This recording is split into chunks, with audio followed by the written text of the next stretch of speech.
Informasi terbaru nembe ti pihak Orai Koneng pangna diutahkeun di Cirebon teh anjeunna kalepatan jalaran anu diperyogikeun teh nyaeta urang Subang sanes urang Sumedang.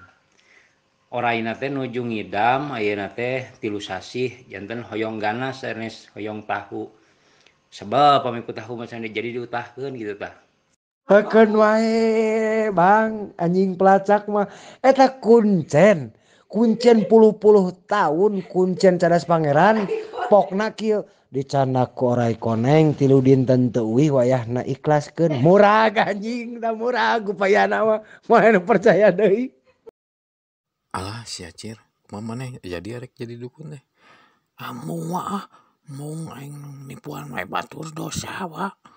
Oh, aing mah moal deui-deui wah jadi dukun teh wah. Oh, heuh ulah atuh.